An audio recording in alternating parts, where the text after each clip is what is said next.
Resilience. This is the capacity to withstand or to recover quickly from difficulties. It's often equated with mental toughness. If you want to find out how to develop more in your life, stay tuned.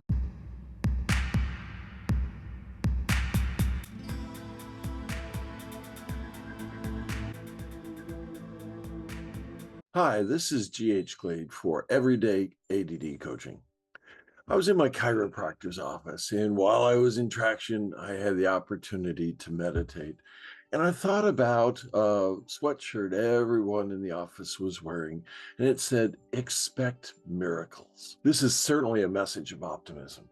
It doesn't, or at least in my mind, doesn't imply an outside force or divine intervention. If it were a matter of an outside force, wouldn't that same force be responsible for bad things happening or the omissions to prevent bad things from happening? What kind of force would bless some people with good fortune and circumstances while have others deal with extreme tragedy or trauma?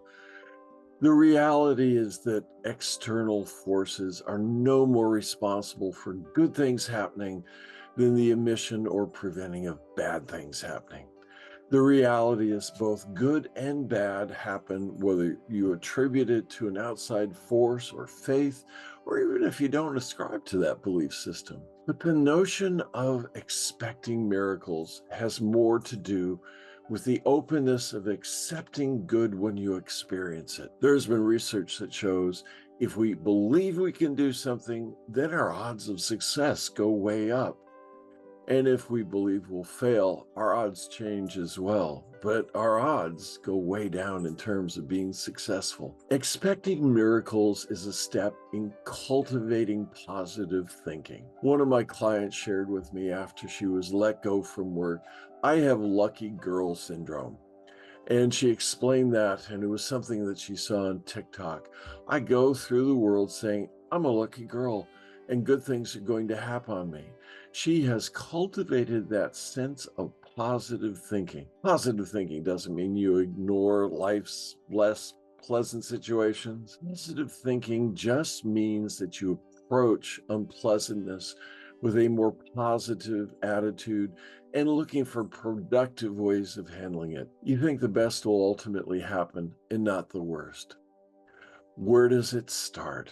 Well, before we go into that, if this is a useful presentation for you, go ahead and thump that like button. Feel free to share it with others. Maybe it's just the lift somebody in your life will need. So where does it start?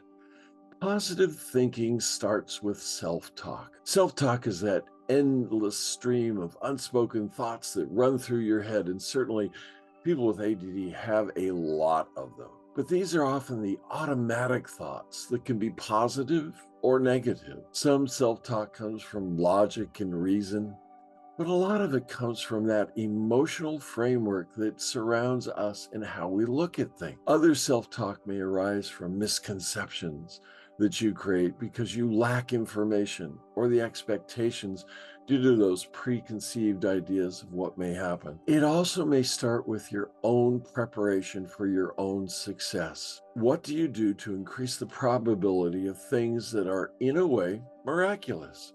For my chiropractors, and a shout out to Aaron and Nate who keep me well adjusted, it was years of education. They work where they bring health into other people's lives, and that in itself is a miracle. The benefit of that shift in expecting miracles or expecting the positive in the case of lucky girl syndrome has a lot of benefits. One of the main ones is that it is a way of cultivating greater resilience to difficult things when they happen. Research continues to explore the effects of positive thinking and optimism on health benefits in particular. Positive thinking benefits may include increased lifespan. Yeah, you actually get to live longer, lower rates of depression, lower levels of distress and pain if you deal with chronic pain syndromes.